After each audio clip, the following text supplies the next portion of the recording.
Doctor's therapist of Reddit. Do you have any no, that's not normal stories? If so, what abnormal habit oddity did the patient have thinking it was normal? I had a patient with a cut in his mouth casually say, you know when you're chewing on some glass, and I had to stop him and ask for clarification. Apparently after he finished a bottle of beer he would just bite into it. He said he liked the feeling of chewing on the glass. Nice guy though. And the patient. All my life I thought I had really good hearing and could hear the electricity in the walls. Well, I stated hearing and seeing other shit too, and am apparently likely schizoaffective according to my psychiatrist. Sometimes people can hear electrical stuff. I can hear a dying capacitor from across the room. Makes diagnosing electronics pretty easy, but being surrounded by poorly maintained ones a huge pain.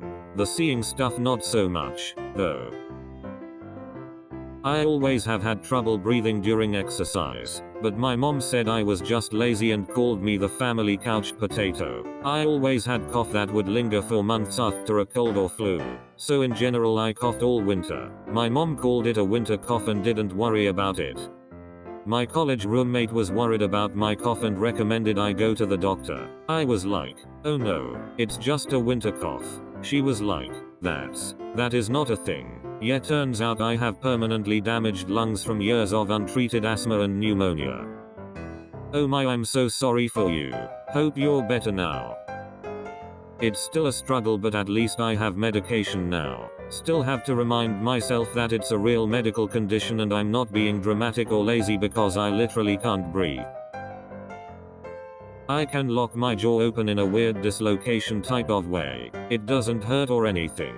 During a cleaning at the dentist I locked it open so it would be easier for the both of us. My dentist had a total freak out and pulled like 3 other people into the room to show them. I always thought everyone could do it, but I guess not. Yes. I went so long without realizing that everyone's jaw doesn't work this way. I told my mom about it when I found out it wasn't normal, and she was also super confused and surprised because her jaw is like that too. I like it this way though. How could the jaw stretch properly without opening it to the wider setting? I feel like it wouldn't be as satisfying to yawn.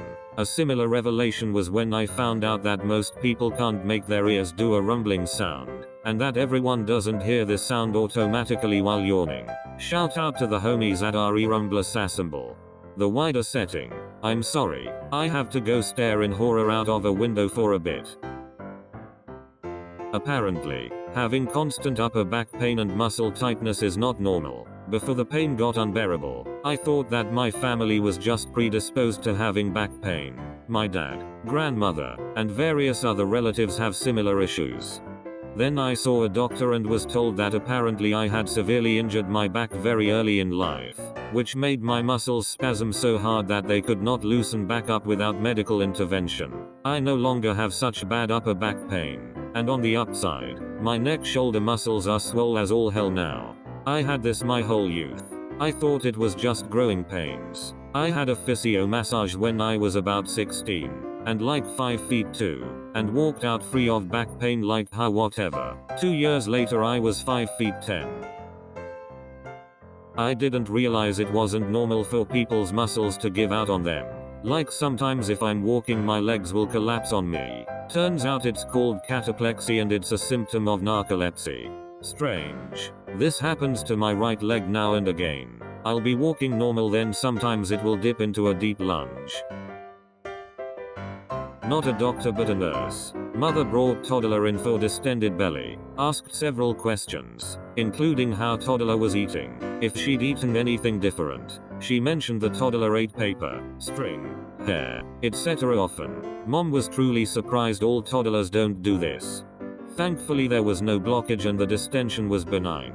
Doctor referred mom to see their pediatrician for pica. Other than that, I've typically only worked with people who were aware when something they did wasn't normal. My question is why the mother knew that the kid ate paper, string, hair, etc. and didn't do anything about it. That wasn't a question specifically asked, but when asked if the toddler had been diagnosed with pica or had testing to rule out deficiencies, sometimes cause of pica, from her reaction it seemed she thought the behavior was normal for toddlers. This was an urgent care clinic and that was more an issue for the pediatrician to get into. Edit. The doctor did inform her it wasn't normal behavior and to watch her for ingesting non-food items. I'm the patient, but I used to think we sucked at walking as a society. Seems like everyone was walking into each other and not paying attention. No. Turns out I was losing my peripheral vision and it was just me running into people like a jackass. LMAO. I have a friend who's like this, but I think he just doesn't understand how walking in large groups works. He's an escort NPC. Too fast to walk, too slow to run, with shitty path finding. As a senior citizen was driving down the freeway, his car phone rang. Answering, he heard his wife's voice urgently warning him, "Herman, I just heard on the news that there's a car going the wrong way on 280. Please be careful." "Hell," said Herman, "it's not just one car, it's hundreds of them." Patient here. I was very young when I had my first period. Single digits. They were okay till I hit 10 and had 100+ days period. That was super heavy. Like 4-6 pads an hour. Went to the gyno and was told it was normal for women to have this happen. 20 years later still getting the 100+ days periods. I find out it's PCOS with a dab of endo. Please tell me the gyno is no longer working in that field. How have you not bled out? From similar experience, you just get really good at functioning despite being profoundly anemic pretty much all the time. There's what is considered the normal HCTHB range, and then there's what my doctors and I have collectively agreed is my normal range, and we only get worried if tests come back below that in conjunction with other symptoms. I'm not a doctor or a therapist, but I had a moment like this about my own life. I didn't know I was allergic to kiwis until I was about 17. I was having a conversation with someone and brought up the fact that kiwis make your throat close a little when you eat them, and they looked at me like I was crazy. I had to ask a few more people before believing that I was actually allergic. Oh, lemons do that to me, but I'll be damned if I stop drinking lemonade because of it. LOL, yeah, I still eat kiwis too. I've tried to make a conscious effort to stop buying them, but there's just something about strawberry and kiwis that I can't give up.